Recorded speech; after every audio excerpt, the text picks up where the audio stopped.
Buenas tardes, profe Vanessa. Hola, profe, ¿cómo está? Buenas tardes. ¿Qué tal? ¿Sabés qué? Quiero ver lo de lo de YouTube. Em, pero para eso tengo que ser anfitriona, aparentemente, porque no tengo más. Viste que antes me salía una cosa que decía more, que decía más. No me sale. ¿Vos estás como Ah, anfitriona? no, yo no estoy como anfitriona. ¿No? No, Bueno, o esperá. sea, Reclamo anfitrión yo entonces. Dale. sí, Eh, pero no me sale, no me acuerdo dónde era. No lo te- tengo. tenés que abrir en participantes y ahí te sale Ahí está, Claim sí, Host. sí, sí, ahí está.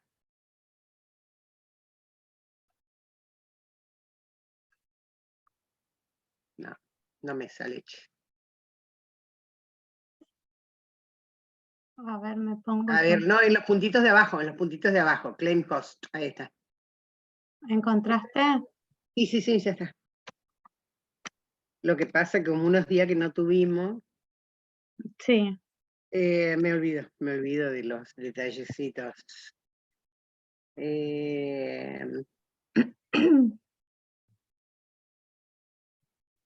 bien,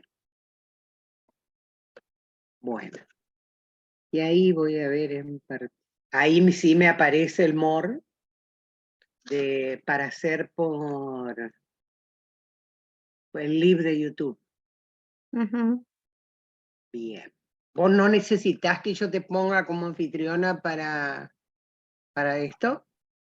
Yo creo que voy a poder igual. em, Voy a buscar mi PowerPoint.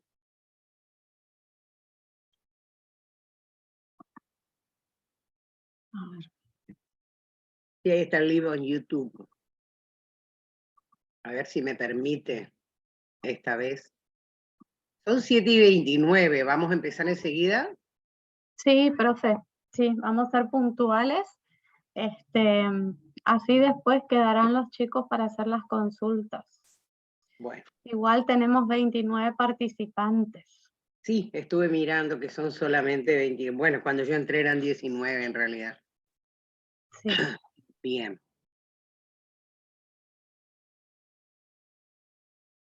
Ah, ah, ah, ah, ah, ah.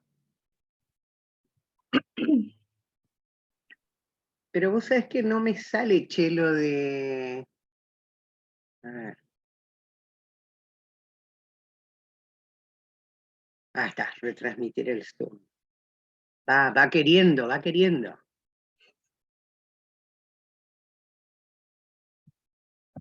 Bien, cuando me digas conecto. Sí.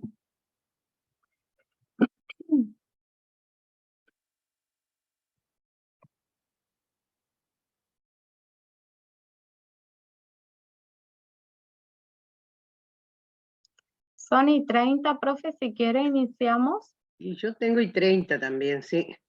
Bueno, espérame un Bueno, momento. así somos puntuales. Bueno, Voy a poner ya este.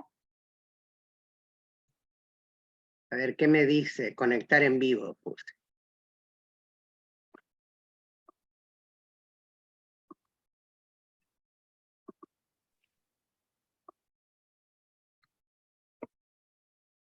Ahí está, por lo menos dice configurando su reunión para YouTube Live. Por lo menos está en proceso. Ujú.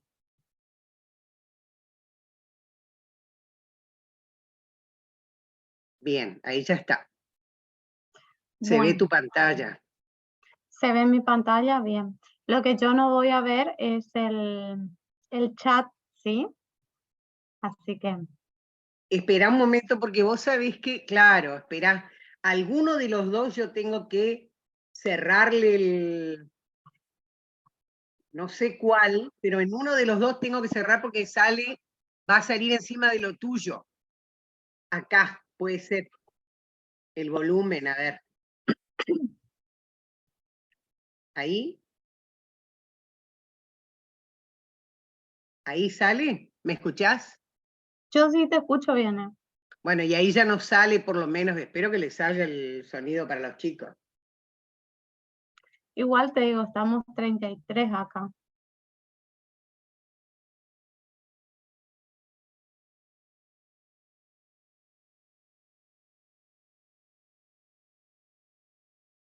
Bien. Bueno, cuando quieras empezar la Bueno, clase. bueno, buenas tardes chicos, ¿cómo están? Vamos a iniciar. Somos una matrícula aproximadamente de 800 hasta el día de hoy todavía, con el recuperatorio en vistas del día de mañana, pero estamos conectados 33. Así que esa es una llamada de atención para ustedes. Hoy vamos a empezar un tema nuevo que va a ser evaluado recién en el segundo parcial. El tema se llama Sistemas Materiales y Soluciones, ¿sí? Tiene una parte práctica que ya se habilitó, una serie de problemas, y también se habilitó este Power en la plataforma de química, y tiene audio, así que varias de las diapositivas que están acá las vamos a pasar rapidito para que ustedes puedan eso mirarlo con mayor profundidad y detenimiento en la plataforma. Entonces, primero tenemos que empezar definiendo qué es un sistema material. Un sistema material va a ser una porción del universo que yo voy a aislar de manera imaginaria o real para poder estudiarlo. Desde el punto de vista de la química, el sistema material se clasifica en dos, homogéneos y heterogéneos. Veamos qué son cada uno. Los homogéneos son los sistemas materiales que están formados por una sola fase. ¿Qué significa fase? Fase significa las distintas porciones del sistema. Por ejemplo, si yo mezclo sal con agua, la sal se disuelve en el agua. Por lo cual, yo en ese sistema voy a tener una sola fase y se va a tratar de un sistema homogéneo. Y acá, como dice, presenta las mismas propiedades intensivas en todo el sistema. ¿Qué significa eso? Que si yo mido las propiedades intensivas cercano a la profundidad del vaso o a la superficie, yo voy a tener que el sistema va a estar formado por agua y sal, y que ese sistema va a presentar las mismas propiedades intensivas como por ejemplo la densidad, el color, el olor y el sabor. Esas propiedades no van a variar a lo largo del sistema. Como voy a tener una sola fase, no voy a tener un sistema de interfase o una interfaz, que sería justamente esa zona donde se conecta una fase con otra. Eso sí lo voy a tener en el sistema heterogéneo. Por ejemplo, acá yo tengo el vaso con el agua, pero agrego aceite. El aceite no se mezcla con el agua. Entonces ahí voy a tener dos fases, por lo cual ya no es más un sistema homogéneo, sino es un sistema heterogéneo. Y la zona de interfase es esa zona de contacto entre una fase que sería la oleosa del aceite y la fase acuosa del agua. Y por eso acá también dice, los valores de las propiedades intensivas dependen de la zona del sistema donde se mida. Porque si yo tomo una porción de la zona oleosa, o sea, del aceite, las propiedades intensivas que voy a medir ahí Gracias, estoy en un Zoom.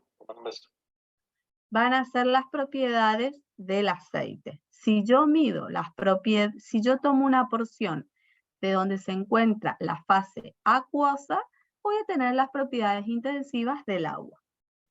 Entonces, hasta aquí la clasificación en homogéneo y heterogéneo. Hay métodos para separar las fases, es decir, métodos que yo voy a utilizar para los sistemas heterogéneos, como la filtración, tamización, decantación, imantación, centrifugación, levidación y tría. ¿En qué se van a basar estas propiedades para separar las fases? En las propiedades de los componentes que presentan el sistema. Y además, una de esas propiedades va a ser los estados de agregación, es decir, si se encuentran los componentes en líquido, sólido, gaseoso.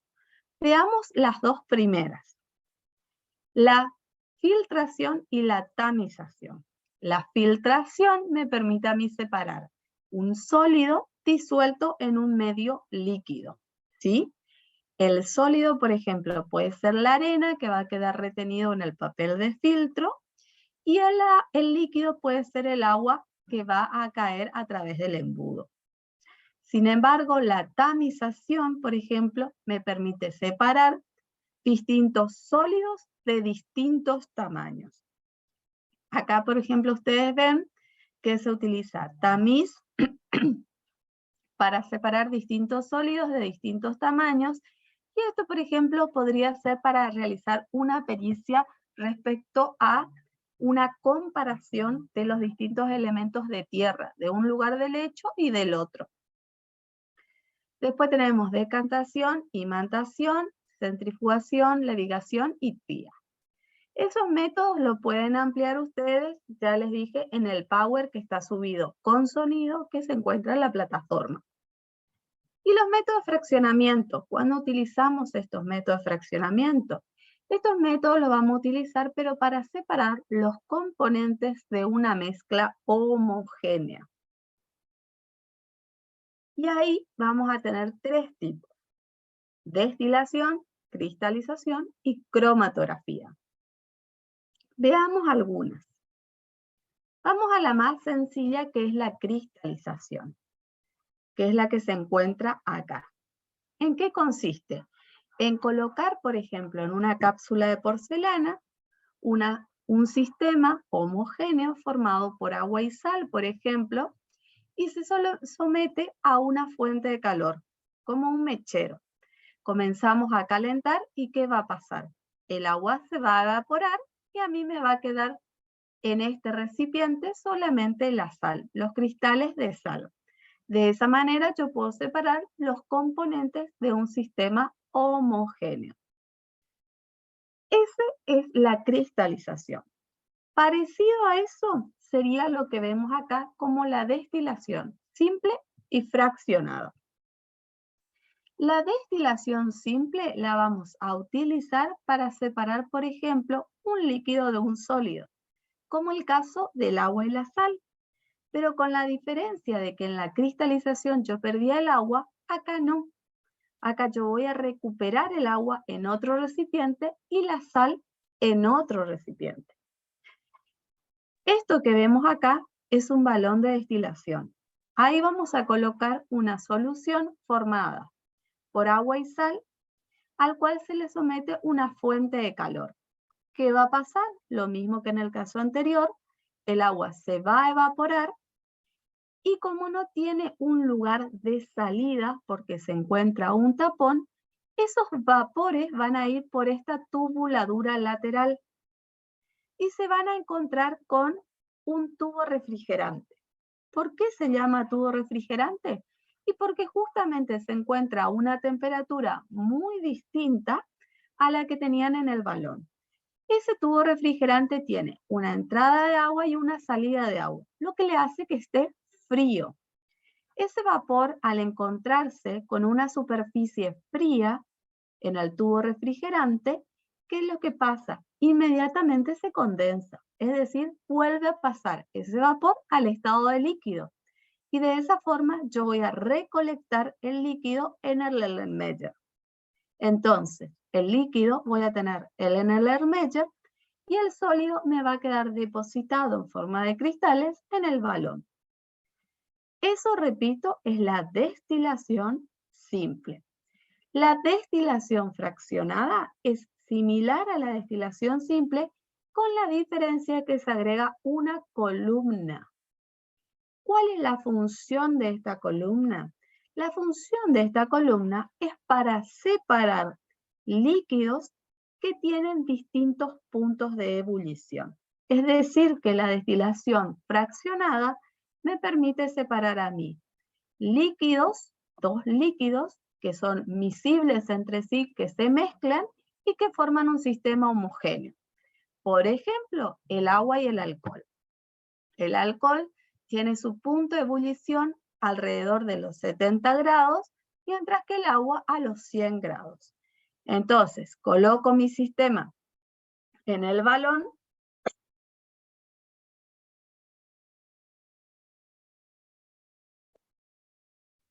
Coloco mi sistema en el balón y eso con ayuda de una fuente de calor que va a empezar a pasar.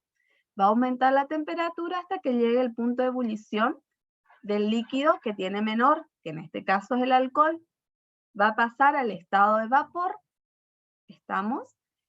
Va a subir por la columna, llega hasta arriba, como no tiene salida, va por la tubuladura lateral al tubo refrigerante y nuevamente se recoge en este recipiente el Erlenmeyer. Esta columna lo que hace es justamente, como hay una disparidad de los puntos de ebullición, evita justamente que las pocas partículas de agua que pasan el estado gaseoso me permite separar. ¿Está? Entonces, destilación simple para separar sólido de un líquido, destilación fraccionada para separar dos líquidos miscibles entre sí. Luego tenemos a la cromatografía. La cromatografía es todo un capítulo aparte porque hay distintos tipos de cromatografía. Pero el fundamento general que tienen que entender es que me permite separar distintos componentes de una mezcla homogénea, pero que tienen distintas características o interacciones con la fase móvil y con la fase estacionaria. Si miramos este gráfico, acá vemos un recipiente que contiene aparentemente un líquido. Ese líquido sería la fase móvil. Y un papel, ¿sí? Ese papel sería la fase estacionaria. Y lo que está haciendo ahí es separar los distintos componentes de una tinta. La tinta se siembra en este puntito negro que se llama punto de siembra.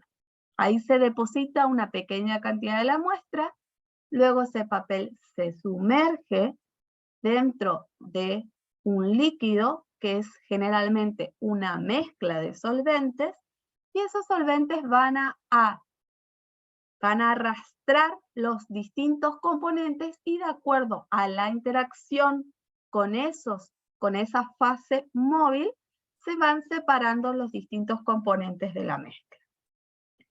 De esa misma manera podríamos explicar el equipo que aparece acá abajo, que es la cromatografía gaseosa. Entonces, hasta acá vimos sistemas materiales, homogéneos y heterogéneos. Ahora vamos a ver que dentro de los sistemas homogéneos hay una subclasificación en sustancias puras y lo que llamamos soluciones. ¿Qué son las sustancias puras? Son aquellas que presentan una sola fase y un solo componente, por lo cual no pueden descomponerse a otras sustancias más sencillas, por métodos físicos. Por ejemplo, el oxígeno molecular. ¿Está? Sin embargo, las soluciones presentan una sola fase, pero tienen dos o más componentes. Esos componentes reciben el nombre de soluto y solvente. El soluto es el componente que se va a encontrar en menor proporción. Y el solvente, o también conocido como disolvente, es el componente que se va a encontrar en mayor solución. Si vemos acá en los gráficos de abajo, vamos a ver que hay el agua que tiene sus moléculas estaban formadas por 1 de oxígeno y 2 de hidrógeno. Por eso tiene dos pelotitas chiquititas y una más grande porque indica el peso justamente. Y abajo hay como una estructura cristalina que es la del cloruro de sodio.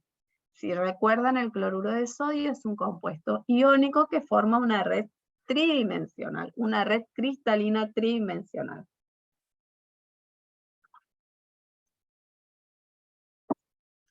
¿Qué pasa cuando lo disuelvo en agua? Se disuelven, ¿sí? Estas sustancias, perdón, estos electrolitos se separan en la solución. ¿Se separan en qué? En cloruro y catión sodio. Y de esa manera se forma la solución. Se disuelven en el agua.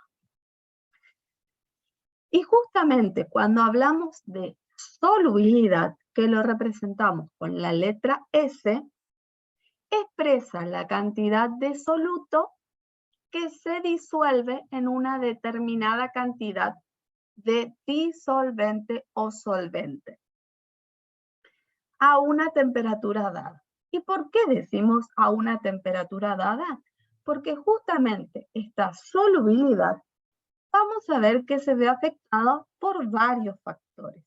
Uno de ellos es la temperatura. Entonces, nosotros podemos graficar la solubilidad de una sustancia en función de la temperatura. ¿Y qué es lo que generalmente se vio? Que la solubilidad de las sustancias aumenta, como muestra el gráfico, una curva no es una línea recta, sino que aumenta a medida que aumenta la temperatura. Y ustedes me pueden preguntar, ¿pero todos los casos son así? No. Hay casos que no se da así, por ejemplo, el caso del oxígeno, un gas disuelto en el agua, ¿sí? Ustedes saben que los peces que viven en los ríos y mares necesitan oxígeno. ¿Y de dónde lo extraen? Del agua. Pero ¿qué es lo que pasa? La solubilidad del agua,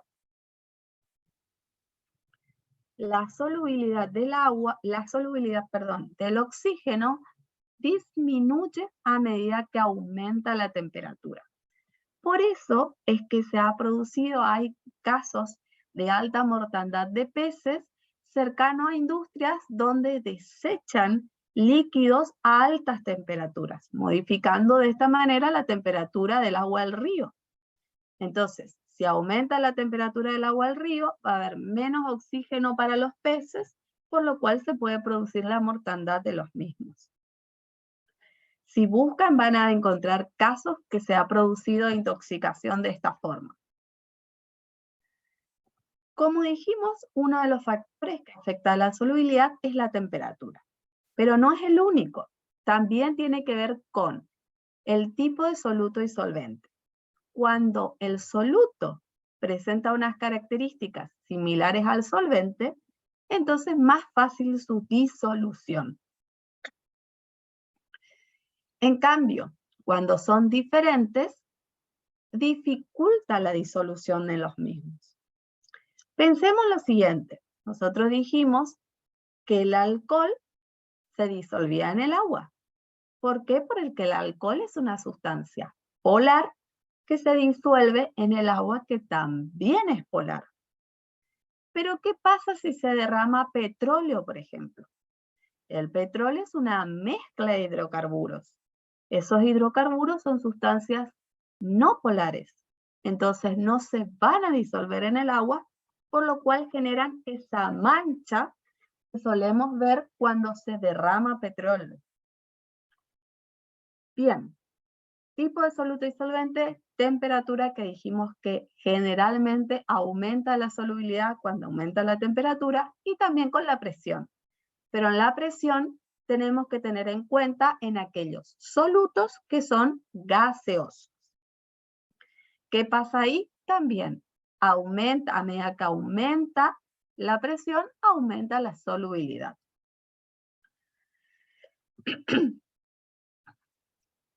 Bien, ahora, existen distintas formas de clasificar a las soluciones. ¿Sí? ¿Alguien me quiere hablar? ¿Alguien quiere preguntar algo? Porque se conectó ahí un micrófono.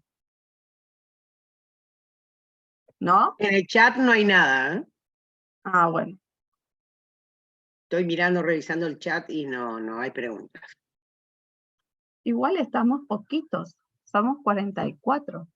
Sí, 44 y 5 somos profesores. Ah, bueno. Continúo entonces. Bien, entonces existen distintas clases de soluciones, ¿sí? Una forma de clasificar es en base a la relación entre la masa del soluto y la del solvente. Es decir, cuánto de soluto disuelto tengo yo en solución.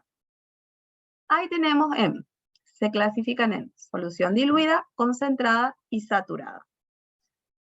Si vemos los frasquitos de abajo, vamos a poder comprender un poquito mejor. En la solución diluida, que es la primera que estoy mostrando acá, lo que tenemos es poca cantidad de soluto disuelto en una gran cantidad de solvente. Acá tenemos muy poco soluto y mucho solvente. La solución concentrada, sin embargo, hay una mayor cantidad de soluto con respecto al solvente, pero el solvente no tiene todavía la gran cantidad que puede disolver. Y la saturada es aquella en la que tiene la máxima cantidad de soluto disuelto en una determinada cantidad de solvente. Cuando ustedes preparan, por ejemplo, el tereré y le vienen los sobrecitos de jugo, les dice, para disolver en 1 litro de agua. Entonces, ustedes saben que un sobrecito es para disolver en 1 litro de agua. En ese caso, estamos hablando de una solución saturada. Si colocamos menos, por ejemplo, la mitad, podríamos estar hablando de una concentrada, y si colocamos 1/4 de una diluida. ¿Y cuando hablamos de una sobresaturada? Hablamos cuando en determinadas condiciones puede lograrse la disolución de una cantidad mayor de soluto. Vamos a suponer que nosotros agregamos 4 cucharaditas de sal a un vaso de agua. Entonces, vemos que en el fondo se deposita una cierta cantidad de sal que está sin disolver. Pero si yo voy a calentar, a formar, por ejemplo, la salmuera, al calentarse, lo que pasa es que aumenta la solubilidad, entonces esa cantidad de solvente puede disolver mucho más soluto.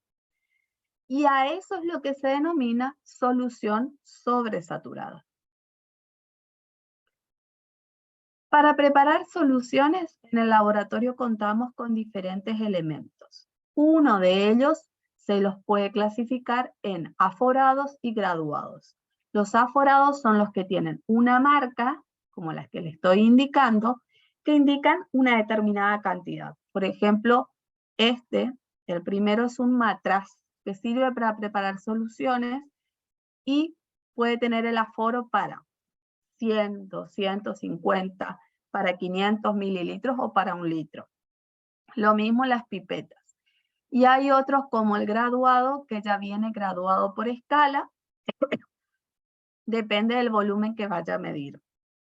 Esto es para medir volumen, ¿sí?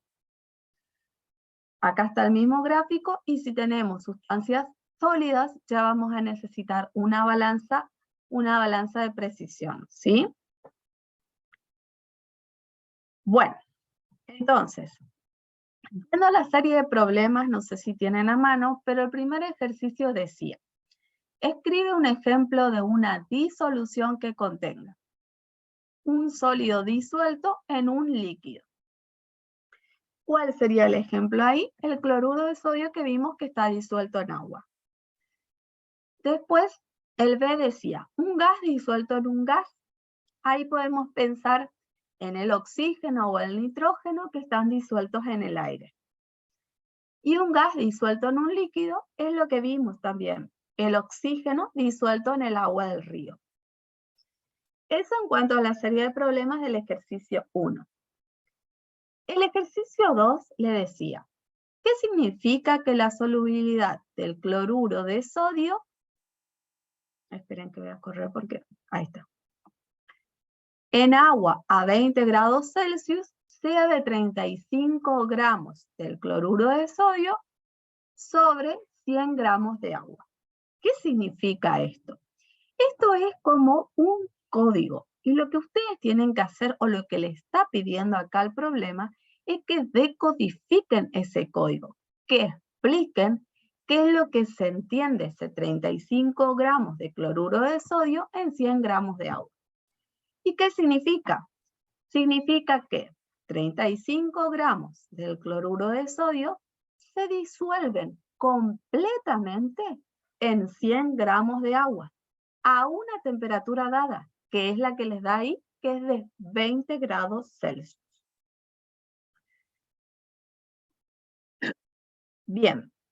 Yo creo, perdón, ¿me permite, profesora, Sí. poner unas palabritas? Ahí. Ah, perdón, ¿me estabas por seguir el mismo problema? No, profe. No. Disuelve 100 gramos de agua, disuelven 35 gramos de cloruro de sodio, completamente. Si nosotros queremos a 20 grados centígrados poner más cloruro de sodio, ponemos 40 gramos, 45 gramos, se va a disolver nada más que hasta los 35. Y el resto ya no los va a disolver porque no puede disolver más que 35 por cada 100 gramos de agua. ¿Está? Entonces, se van a disolver 35 y si es que tenemos 100 gramos de agua, por supuesto. Y el resto, ¿no es cierto?, lo que sobre va a quedar sin disolverse en el fondo del recipiente. Eso es muy importante que lo tengan en cuenta.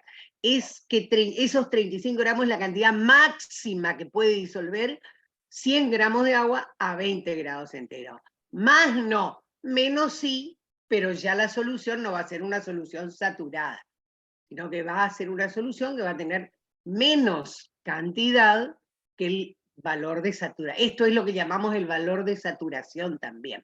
¿Está? No, eso nomás les quería dejar claro, porque por ahí después, no acá ahora, pero después en los exámenes por ahí a veces preguntamos algo así, pero quería que eso quede bien clarito. Perdón, profe, por meter la cuchara. Pero... No, está re bien, profe. Está re bien porque hay tiempo todavía y por eso justamente ya dimos estas preguntitas porque después en el práctico ya como tenemos acotado el tiempo vamos a pasar más rápido. Sí, por eso. Por eso fue la idea de la profe, es que algunas preguntitas ya estén hoy en la teoría. ¿Sí? Es una pena que pocos chicos se estén conectando. Bien, ¿continúo? Sí, no, yo no tengo problema, yo era ese comentario nada más. Sí. Igual esta clase la van a subir lo más pronto, digamos, porque o sea, sirve mucho para complementar con su explicación, digamos.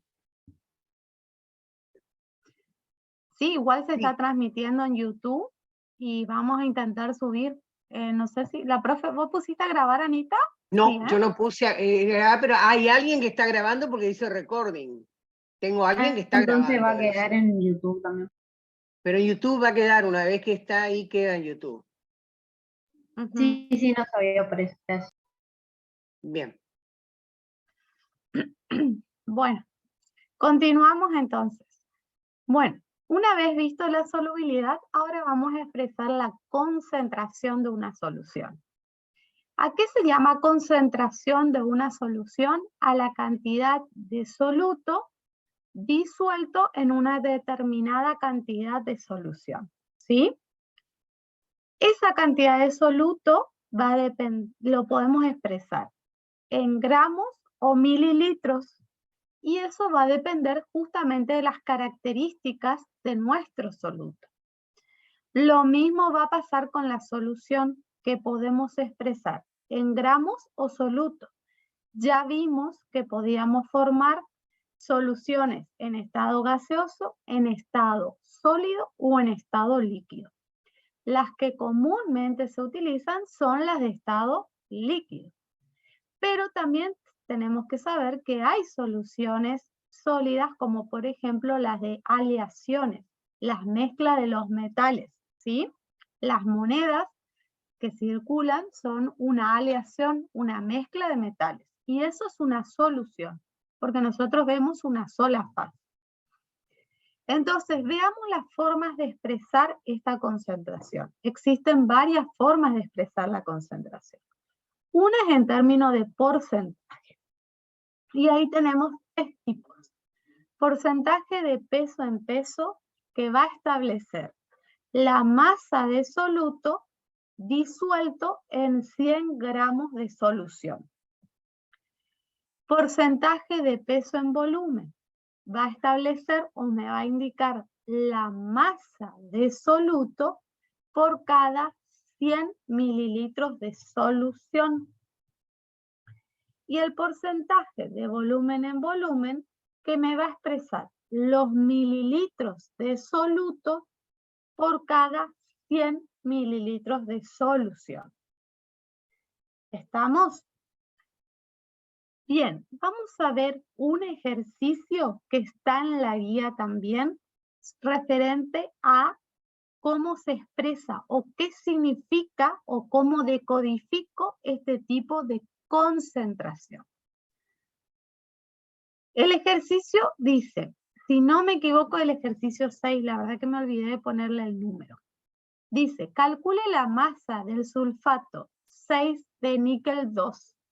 Ahí está, sulfato níquel. Lo único que no pude poner acá en PowerPoint era el subíndice del 4. Contenida en 200 gramos de una disolución al 6% de peso en peso de sulfato 6 de níquel 2. Entonces, ¿cuáles son los pasos para la resolución de los problemas? Como yo siempre les dije, es primero extraer los datos. ¿Qué datos me da el problema? El problema me dice 200 gramos de solución. Ese es el primer dato. Disolución, repito, es lo mismo que solución. Entonces, el primer dato que yo tengo es 200 gramos de solución. El segundo dato que yo tengo es la concentración, 6% de peso en peso. ¿Sí? Y después tengo lo que es mi incógnita. ¿Qué es mi incógnita? Es la masa del soluto.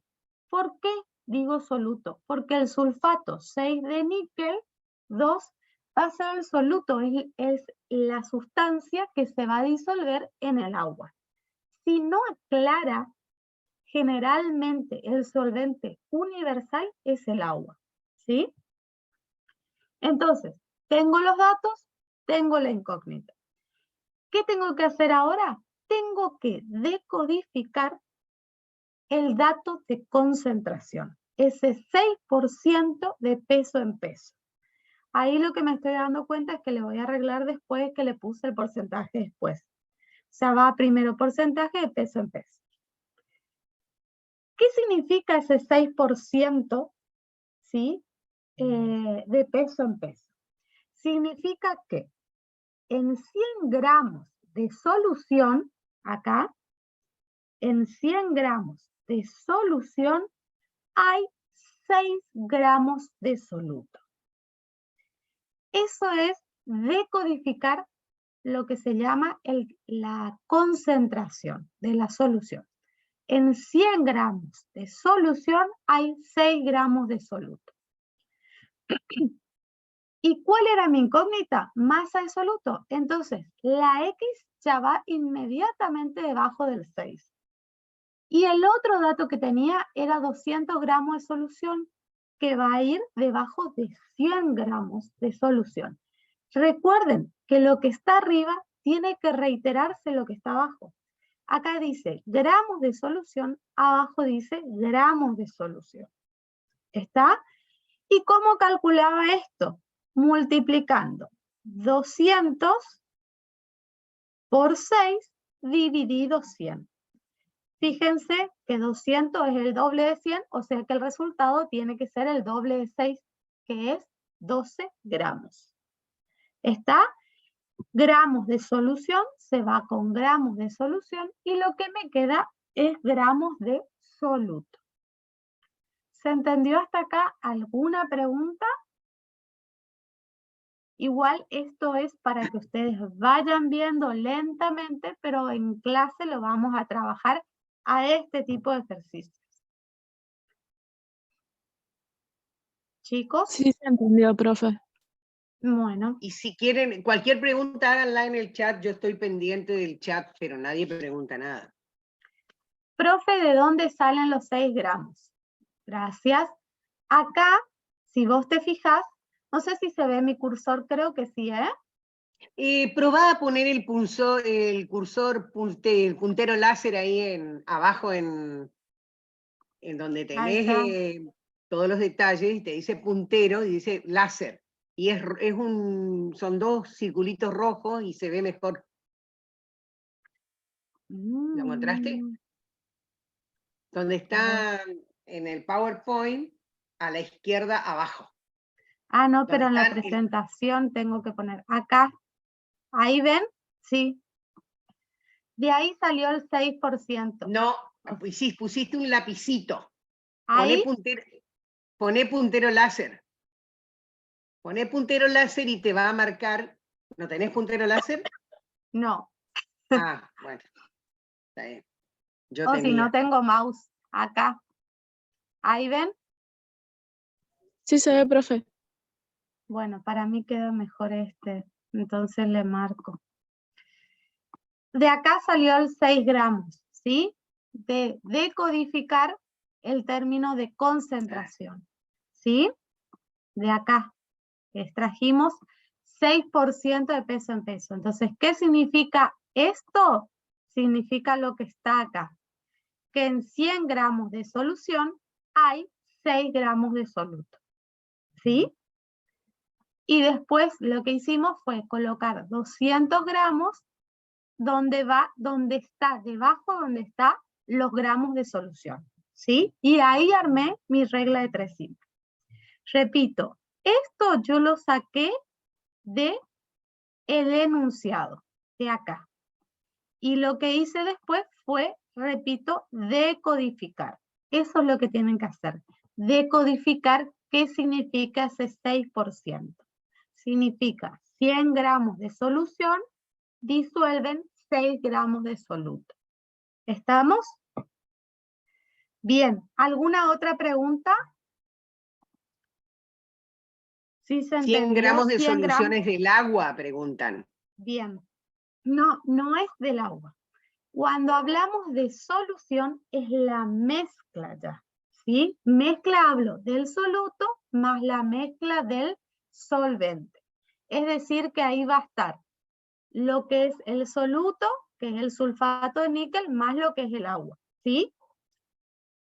En el término, voy a volver... Perdón, profe, ahí eso va a significar, como esto es peso en peso, y en 100 gramos de solución hay 6 gramos de soluto, el resto de 100, los otros 94 gramos van a ser de agua. ¿Está? Pero no hablamos de agua, que es el solvente, hablamos de todo ese conjunto.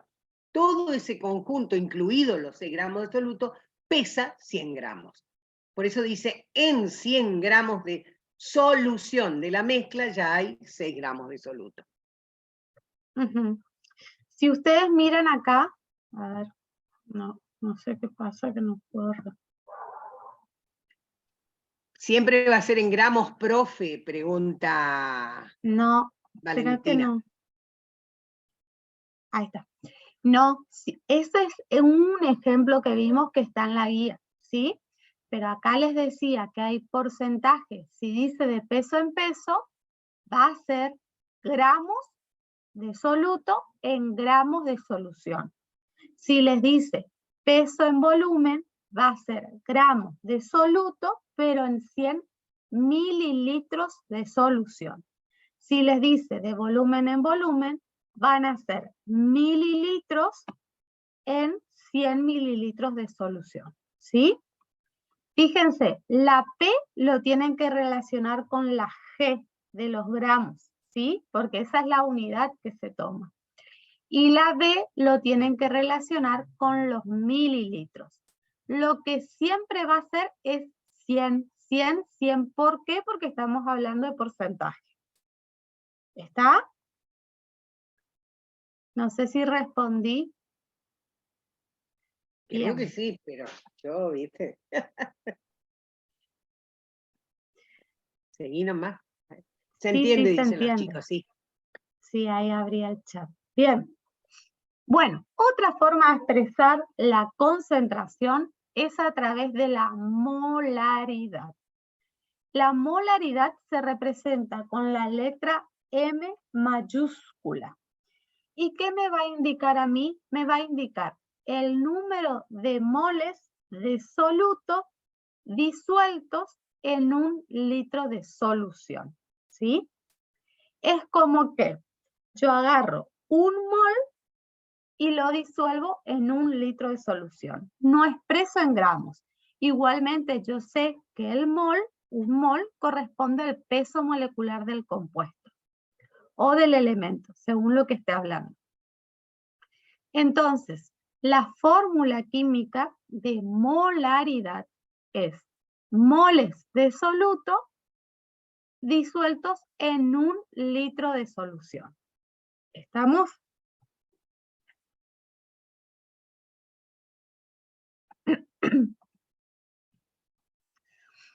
La otra forma de expresar la concentración es a través de la normalidad.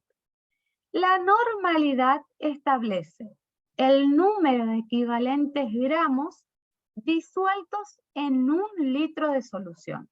Acá ya no hablamos de 100 mililitros, hablamos de 1 litro. 1 litro equivale a 1000 mililitros. Y acá se incorpora un término nuevo, que es el número de equivalentes gramos. Ustedes ya aprendieron lo que es mol. Bueno, ahora vamos a aprender en soluciones para expresar la normalidad, lo que es equivalentes en gramos. ¿Cómo calculo yo ese equivalente en gramos? Para eso tengo que tener en cuenta si el compuesto del que estoy hablando es un ácido, una base, o sea, un hidróxido, o si es una sal. En el caso de que sea un ácido, el peso molecular lo voy a dividir por el número de hidrógenos que tenga, ¿sí? Por ejemplo, el ácido sulfúrico, su peso molecular es 98. Como tiene 2 hidrógenos, lo divido por 2. Y ahí saco 49 gramos. Es decir, que un equivalente gramo del ácido sulfúrico corresponde a 49 gramos. ¿Sí? Ustedes ya sabían que 1 mol, en el caso del ácido sulfúrico, iba a ser el peso molecular, es decir, 98 gramos. Ahora, si quiero expresar la concentración en normalidad, tengo que tener en cuenta que un equivalente de gramos es 49 gramos del ácido sulfúrico. Si yo tengo, en lugar de un ácido, tengo una base como un hidróxido, el hidróxido de sodio, el hidróxido de sodio tiene en este caso un solo grupo oxidrilo. Entonces, su peso molecular es 40, dividido 1 es 40. Es decir, que yo voy a tener que un equivalente gramo es 40 gramos. Y en este caso, el equivalente gramo va a ser lo mismo que decir mol. En este caso, por ejemplo, la normalidad y la molaridad van a ser iguales, ¿sí? En cambio, cuando yo tengo un soluto en el cual es el ácido sulfúrico, no. ¿Estamos? En el caso de una sal, el peso molecular se va a dividir por la carga del catión o del anión. En este caso yo tengo carbonato de sodio. El carbonato tiene la carga del anión es -2.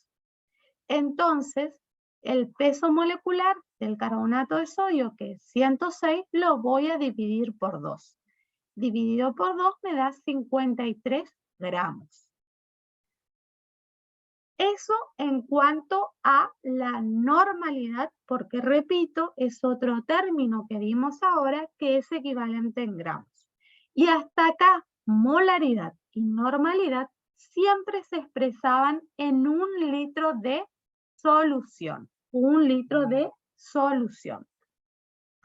Sin embargo, el último que vamos a ver de las concentraciones es la molalidad.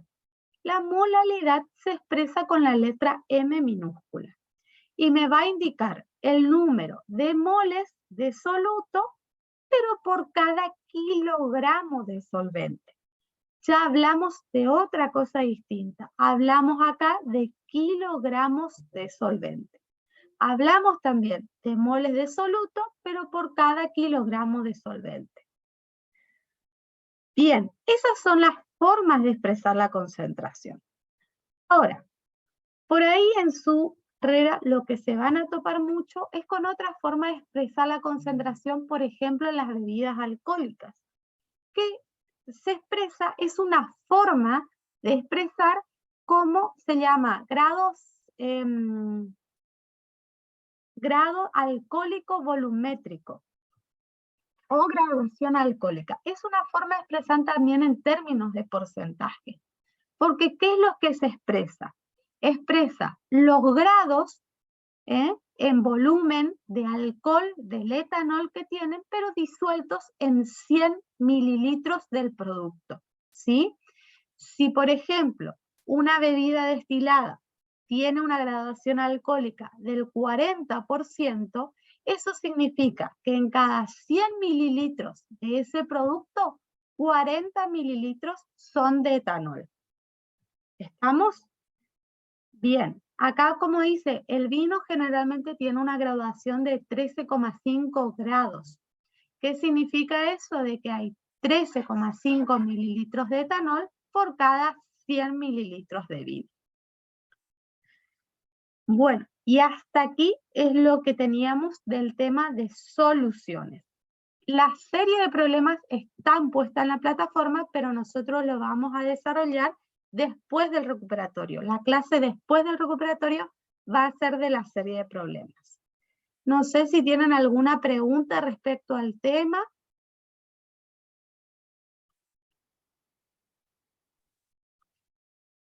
Profe, ahí hay una alumna que dijo que tiene una duda cuando pasó lo de normalidad, me parece que fue en ese momento, cuando estaba explicando los equivalentes gramos.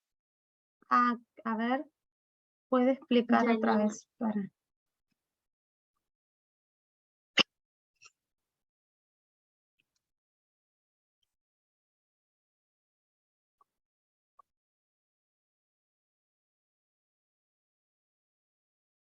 Yo Acá. estoy hablando y tengo apagado, ahí recién prendí.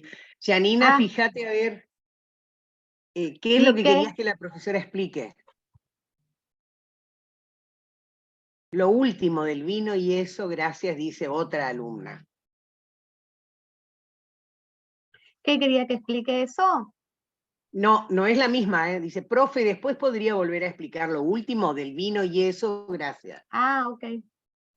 Pero bueno, me parece que, según lo que dice María José, me parece que era la que habló, pidió que expliquen la parte de equivalente. Pero no sé, bueno. terminar de explicar esto y vemos a ver. Bueno. Lo de equivalencia, dice la. No hay equivalencia. Se llama equivalente gramo. Equivalente gramo. No es una equivalencia. Eso, por favor, también es equivalente gramo. Acá, lo de la graduación alcohólica es una forma de expresar la concentración en términos de porcentaje. ¿Y qué es lo que va a expresar? Va a expresar el grado alcohólico volumétrico, así se denomina, expresa los mililitros de etanol, que es el alcohol contenido en las bebidas alcohólicas, disueltos en 100 mililitros del producto. Si tenemos un vino y su graduación alcohólica es del 13,5, ¿qué significa eso? Que en 100 mililitros de vino, ¿sí? En el tamaño más o menos de un vaso de 100 mililitros, voy a tener que de esos 100 mililitros, 13,5 corresponden al etanol. El resto es todo una mezcla de productos y generalmente es agua el que actúa como disolvente. ¿Está? Acostúmbrense ahora, después de esto, chicos, a leer la etiqueta de lo que están tomando. Y ahí se van a dar cuenta de que la brutal graduación que tiene el vodka y la graduación que tienen otras bebidas que son las que ustedes toman. Correcto. Y respecto a la normalidad, vuelvo a decir, es el número de equivalentes gramos disueltos en 1 litro de solución. Este es una terminología nueva, así como ustedes tuvieron que aprender mol, bueno, ahora toca una terminología nueva que es equivalentes gramos. Para calcular los equivalentes gramos, les dije que teníamos que tener en cuenta si se trataba de un ácido, de una base o de una sal, ¿sí? Si se trata de un ácido, lo que tenemos que hacer es tener en cuenta el peso molecular y dividirlo por la cantidad de hidrógenos que tenga. En el caso de una base, lo tenemos que hacer el peso molecular dividido por el número de oxidrilos que tenga. Y en el caso de la sal, el peso molecular dividido la carga total, o del catión o del anión, que van a ser igual, ¿sí? Porque recordamos que en una sal, la suma algebraica tiene que ser 0. Entonces, la carga total del catión o del anión van a ser iguales. ¿Estamos? No sé qué más me preguntaban. Mañana solo recuperatorio. Bueno, creo que ya Sí, empiezan a ya hablar. más preguntas no hay, Vanessa. Bueno, hasta acá la clase de soluciones. Falta la serie de problemas que viene después del recuperatorio, ¿sí? Ya está la serie de problemas puesta en la plataforma, solo que la resolución de los problemas lo vamos a dar una vez que empecemos recién con la clase en forma presencial. ¿Estamos? No sé, profe, si hay lugar para las preguntas. Ay. Sí, son 8:23, tenemos tiempo para las preguntas. Así que vamos a pasar en todo caso a ver qué dudas tienen para el parcial de mañana, para el recuperatorio de mañana. Yo dejé de Pero compartir. ¿Cómo? Que les aconsejo a los chicos que estaría bueno que en la clase de práctico de soluciones lleven escrito estos conceptos que las profe dio sobre concentraciones, porcentaje Sí. peso en peso, peso en Claro. volumen. Sí, está bien, porque eso va a ser, como todo es como un código, la forma de escribir o de representar, digamos, las concentraciones, es como un código, es como tener el machete, digamos, ahí, ¿no es cierto?, para poder trabajar. O yo diría que mejor que llevar el papel, profe María Jesús, que estudien. ¿Qué significa molaridad? ¿Qué significa normalidad? ¿Qué significa? De todas maneras, llévenlo. Pero los que tienen tiempo, si ya pueden fijarlo, va a ser muchísimo mejor. Memorizarlo, porque lo van a usar mucho. No, eso nada más.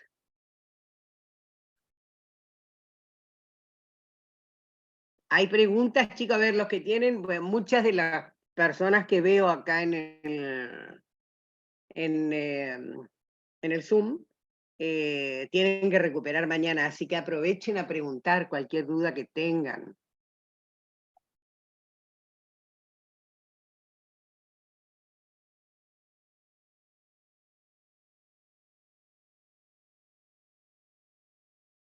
A ver, estamos esperando las preguntas, chicos.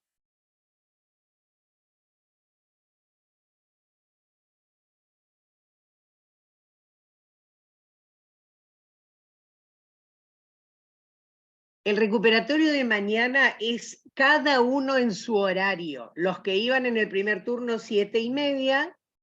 Los que van en el segundo turno es teóricamente 9:15. Traten de estar ya a las 9 de la mañana, porque a lo mejor los hacemos pasar un poquito antes, ¿está?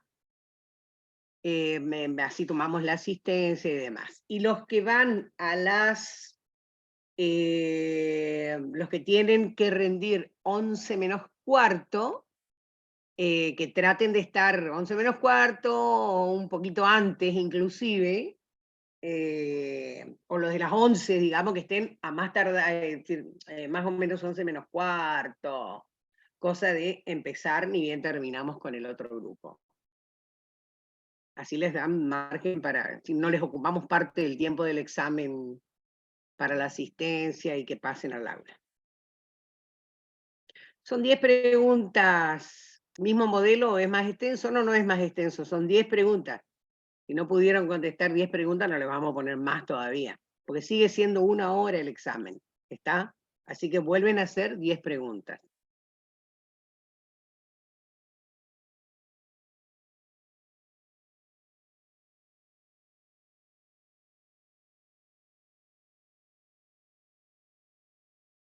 ¿Alguna pregunta? ¿Quieren consultar algo de lo que entra en el parcial mañana, en el recuperatorio?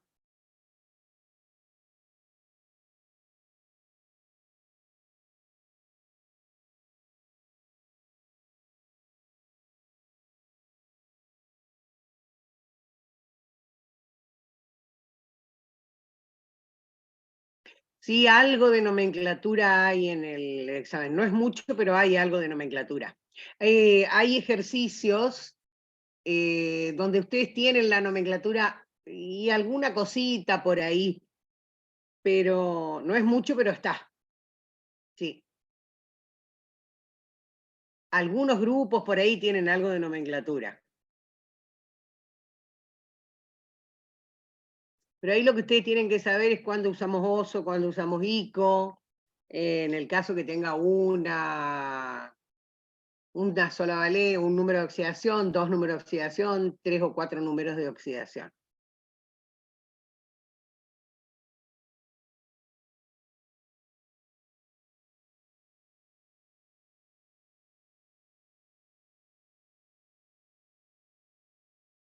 Sí, también. Forma parte del tema, es uno de los temas, ecuaciones de formación, por supuesto.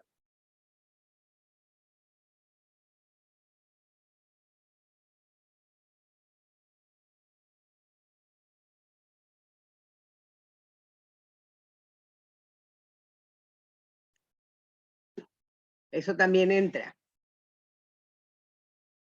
¿Quieren preguntar algo de ecuación de formación?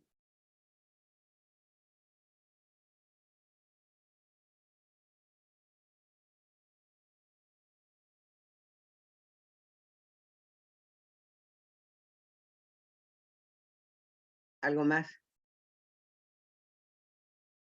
Bueno, lo que voy a hacer es dejar de transmitir en YouTube ya, porque, bueno, la clase de soluciones terminó.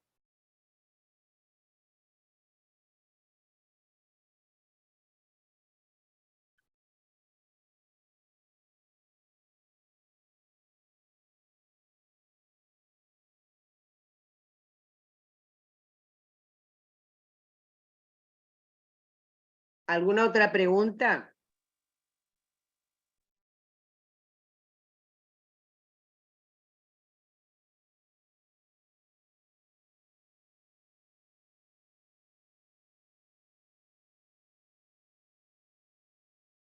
¿Algo más que quieran preguntar, chicos? ¿O sobre algún problema?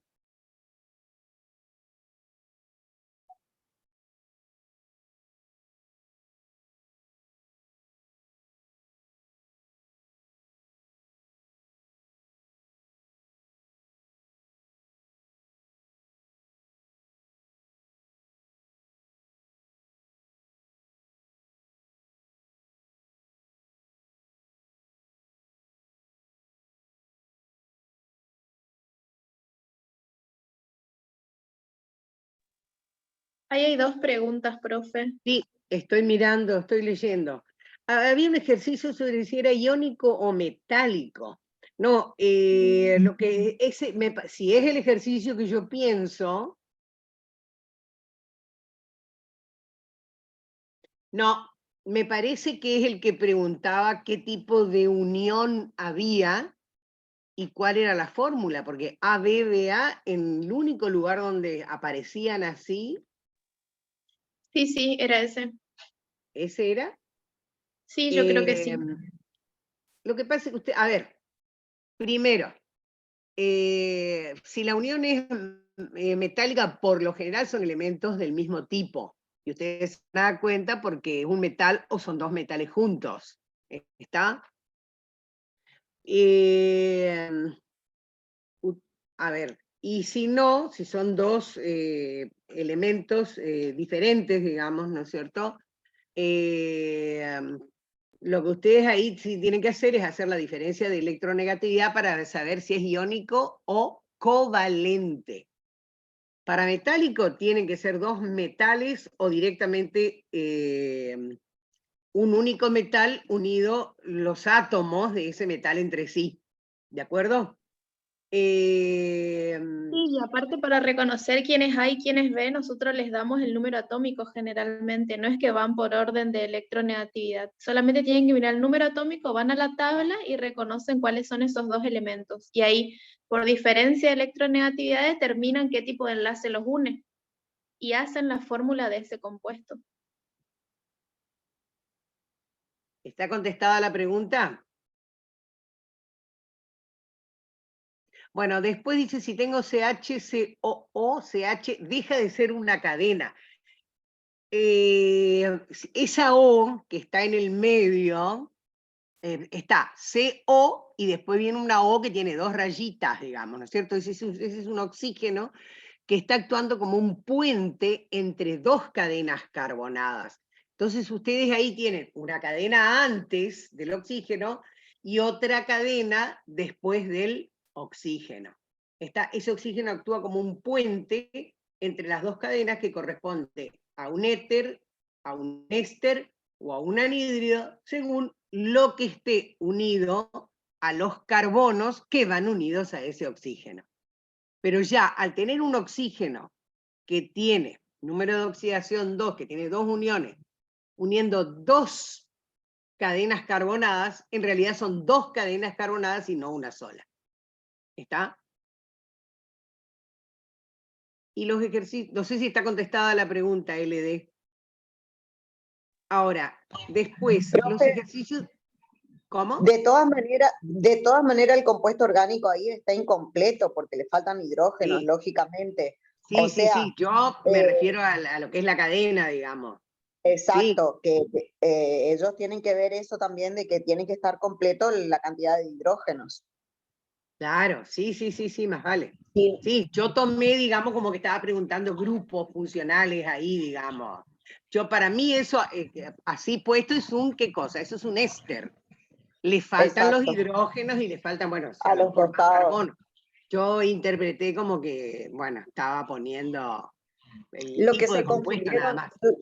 lo que se confundieron mucho los chicos también es el tema de que le daban digamos, le dábamos las proposiciones, claro, si eran verdaderas o falsas, y abajo le poníamos el A, el B, el C, el D, y bueno, no sabían si marcar arriba las proposiciones o marcar el A, el B, o el C, o el D.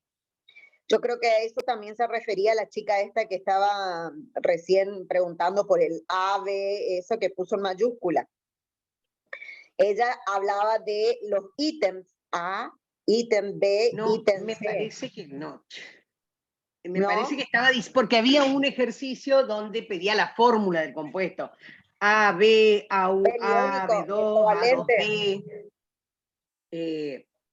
Yo creo que para mí era ese. Porque en el nuestro, por ejemplo, yo corregía, había muchos de esos errores, por ejemplo, ellos ponían verdadero, falso, a las proposiciones, pero no marcaban la opción y no A. marcaban la opción, no, eso sí son las cosas Exacto. que le vamos a recomendar mañana, les vamos a recordar mañana en el momento del examen. De todas maneras, creo que hay un solo grupo que tiene una cosa parecida, pero que no va, lo que es verdadero o falso ahora en va como verdadero, por esos problemas justamente que tuvieron, va como para poner verdadero o falso nomás directamente. Es decir, creo que hay una pregunta que es así, pero no está planteada tampoco así de esa manera. Está planteada de otra manera. ¿Está? Después preguntan, ¿los ejercicios de compuestos orgánicos van a ser similares? Y bueno, sí, supongo que sí, porque ustedes lo que tienen que hacer es poder identificar, ya les pedimos eso, ¿no es cierto? Poder identificar el compuesto. Puede haber alguno que tenga nombre por ahí, pero lo que ustedes tienen que hacer es identificar el tipo de compuesto. ¿Está? Profe, yo tengo una consulta sobre carbonos primarios, Ajá. porque en un punto del examen apareció un compuesto, digamos, una fórmula que, bueno, resultó ser la respuesta correcta, que presenta 3 carbonos primarios. Y Claro, tiene que es, por ahí CH. lo que vos tenés, ahí lo que vos tenés que hacer, en ese caso, es la definición. ¿Qué es un carbono primario? Un carbono que está unido a otros 3 átomos de carbono. Perdón, solamente a un átomo de carbono. Entonces, todos los que estén en la punta, ¿cómo van a ser? Van a ser carbonos primarios, los que tienen una punta. Después, carbono secundario, el que está unido a 2 átomos de carbono. Carbono terciario, el que está unido a otros 3 átomos de carbono. Carbono cuaternario, el que está unido a 4 átomos de carbono. Entonces, cuando te pregunta algo sobre los carbonos en una fórmula, lo que tenés que hacer es determinar, decir, bueno, a ver, este carbono está unido a cuántos, este otro a cuántos, y ahí determinás cuántos carbonos primarios, cuántos secundarios, cuántos terciarios hay. ¿Está? No sé quién era, Agustina puede ser la que preguntó. En la teoría de compuestos orgánicos, en el apunte largo que le aconsejamos que lean de ahí. Tal vez en el Power no Sí, aparecía, pero en el ahí apunte largo está.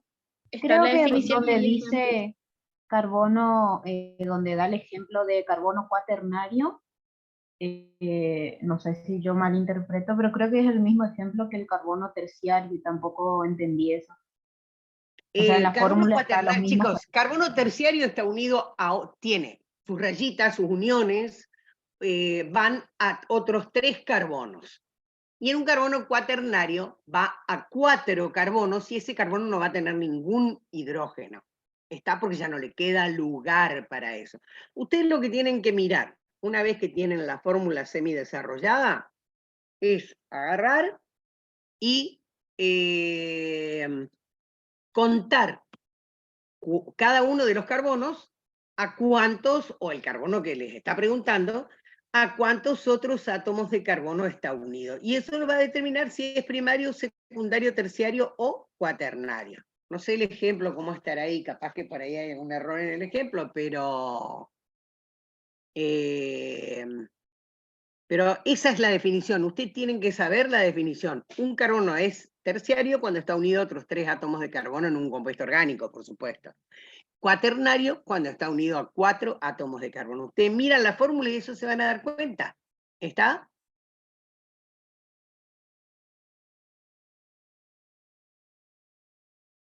¿Algo más? ¿Te quedó aclarado, Agustina?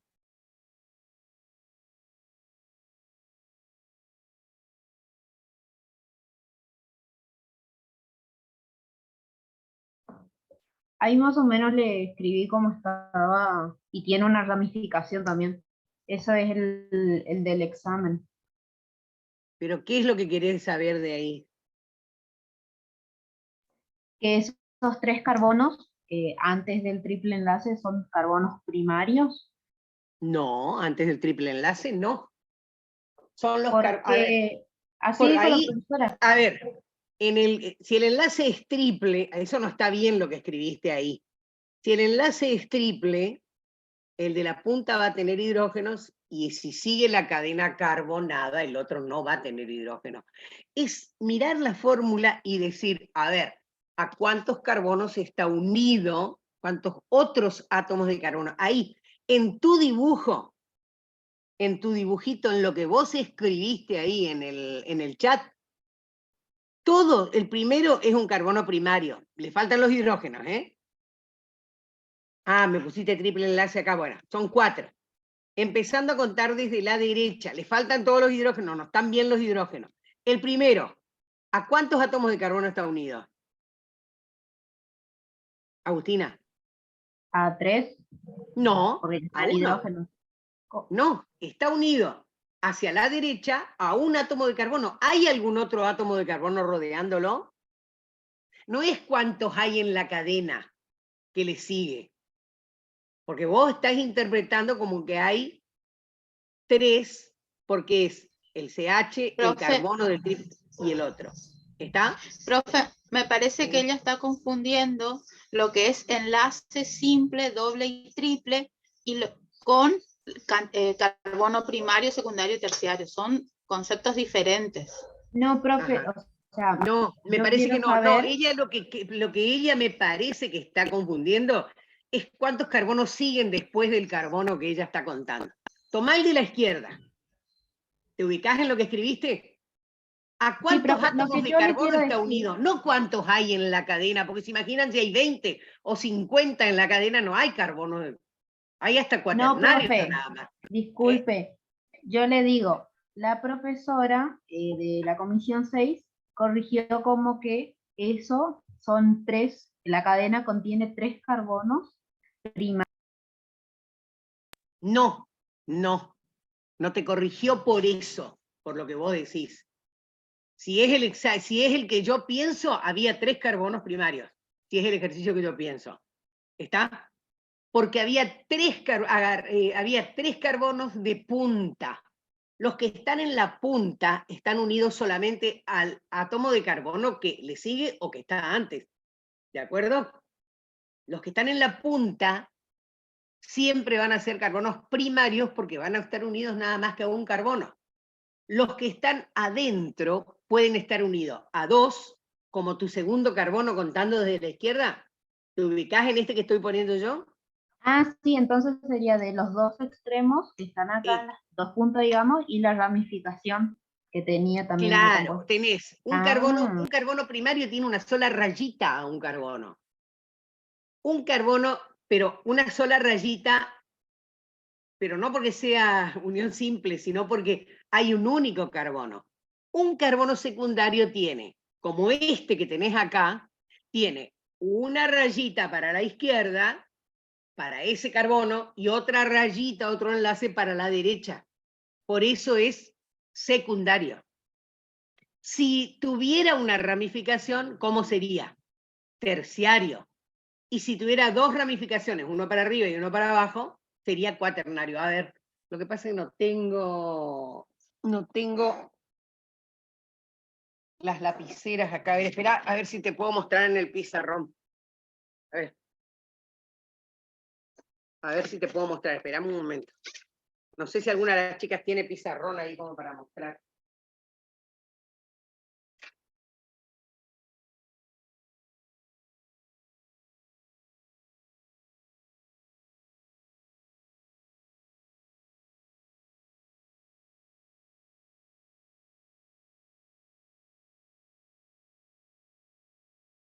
A ver, no sé si se ve ahí. Este carbono. No, profe, se ve todo borroso su pizarrón. Igual, más cerca, no se ve bien. Más cerca no puedo, a ver. No se alcanza a ver. No, porque me parece que tiene una opción como para que se haga el fondo así medio borroso. Sí, No es no, una bueno, pero opción, tanto pero como sí. eso ya no me pidas, ya no me pidas. ¿Dónde es la opción? ¿Dónde decís vos la opción? ¿De ver más cerca? A ver, ahí. No van a ver igual. No, porque se ve todo difuso, o sea, atrás se ve Sí. borroso. A usted sí le ve bien, No sé. a usted nomás. No sé por qué. Pero eso es una opción, eso es una configuración de la imagen. Bueno, María Jesús, pero contame qué configuración de la imagen. A ver, sí. No, porque yo suelo poner acá a esta distancia, a esta altura, y antes eso, con el otro zoom que teníamos se solía ver perfecto si yo daba la clase. Sí, veía así. perfecto. A ver, me quiero agrandar.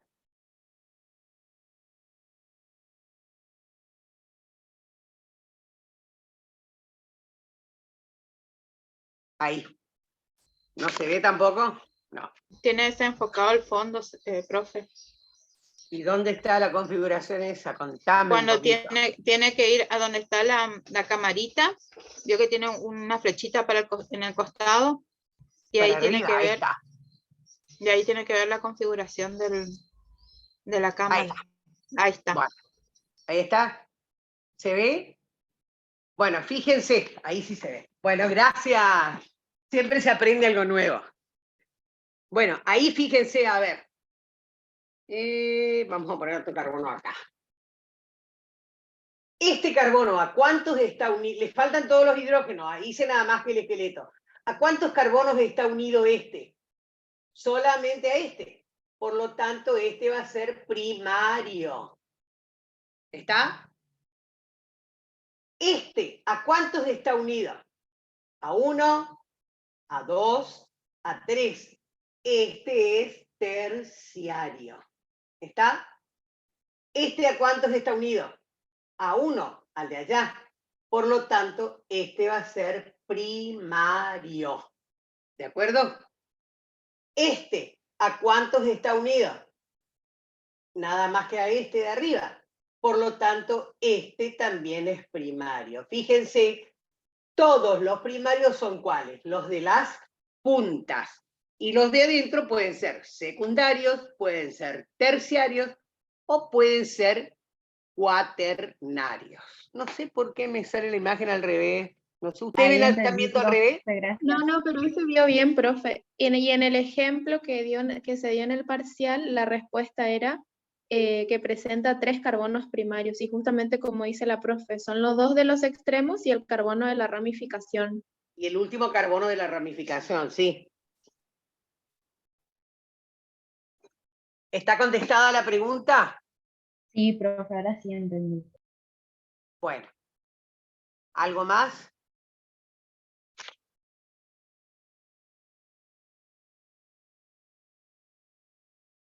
¿Alguna otra pregunta?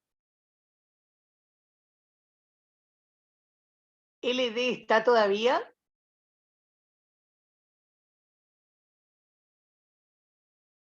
Que preguntó lo de las 2 cadenas carbonadas con el grupo carbonilo, CO. ¿Está todavía? Lourdes es el nombre de la chica, Lourdes da Silveira. ¿Estás, Lourdes, por ahí todavía? No sé si está, bueno, parece que no. Porque aprovechar el pizarrón le iba a mostrar. Está conectada. Está conectada, Sí, pero no me dice, está. ahí contestó, dijo sí. Bueno, escúchame. Porque vos ponés algo del carbonilo ahí. Te voy a mostrar algo. Ay, ¿dónde tengo un borrador? No, lo que pasa es que como no íbamos a dar clase hoy, no sé ni dónde están los borradores. Bueno, Lourdes había preguntado algo del carbonilo. ¿Está? Me preguntó si esto, CO,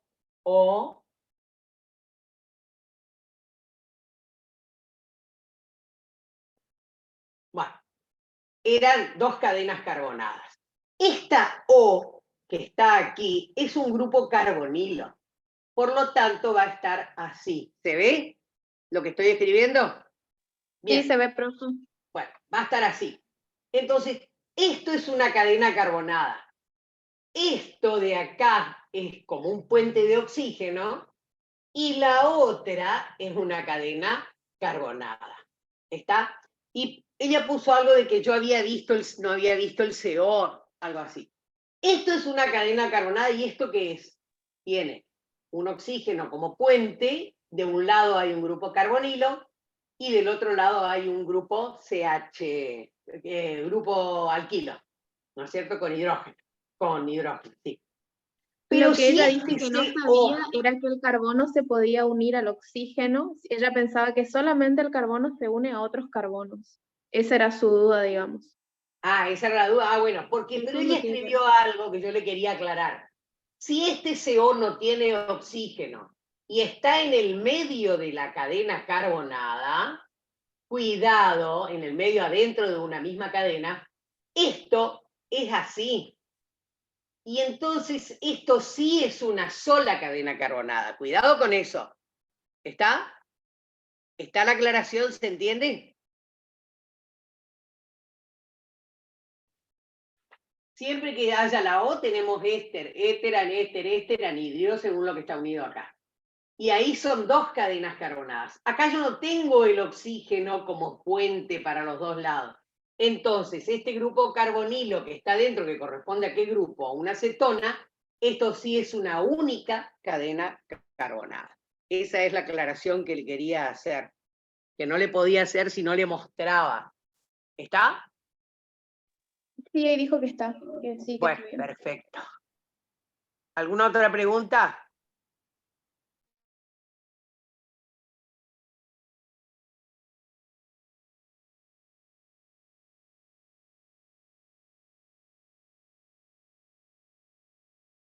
¿Alguna otra pregunta?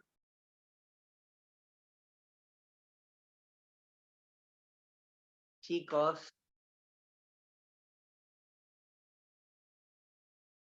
¿21 alumnos hay? ¿Alguien quiere hacer alguna pregunta? Bueno, parece que no hay más preguntas. ¿Alguna de las profes quiere aclarar algo?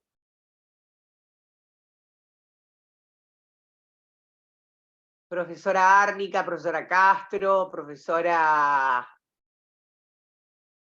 María José Gómez, ¿quieren decirle algo a los chicos? No, yo por mi parte todo ya les habíamos aclarado, profe. igual se habló en la clase presencial e hicieron varias preguntas los chicos sobre el parcial, pero se aclaró casi todo, creería yo. Bueno, perfecto entonces. Parece que sí, porque no hay muchas preguntas de los chicos. Y Bueno, yo entonces también si no hay más... respondí por privado a algunos alumnos que me mandaron al mail consultas y ya les respondí a la mayoría. Y la Ajá, mayoría de ¿en los las foros preguntas o fueron de privado? átomos. ¿En los foros o privado? No, privado, me mandaron mail. Bueno. Y bueno, parece que no hay más preguntas, entonces terminamos la clase, damos por terminada entonces esta clase. Qué lástima que no aprovechen realmente el tener la oportunidad de preguntar cualquier dudita que tengan. Recuerden que es la última oportunidad, chicos, que tienen. Si salen mal, lamentablemente van a quedar en condición de libre. Bueno. Si no hay más preguntas, los vemos mañana, así que éxitos, chicos. Repasen un poquito de lo que les falta y no duerman muy tarde, descansen para estar en condiciones de rendir mañana. Que les vaya súper, súper bien a todos, esperamos. Hasta luego. Hasta luego, hasta mañana. Hasta luego. Entonces, ¿termino para todos? Sí, profe. Bueno.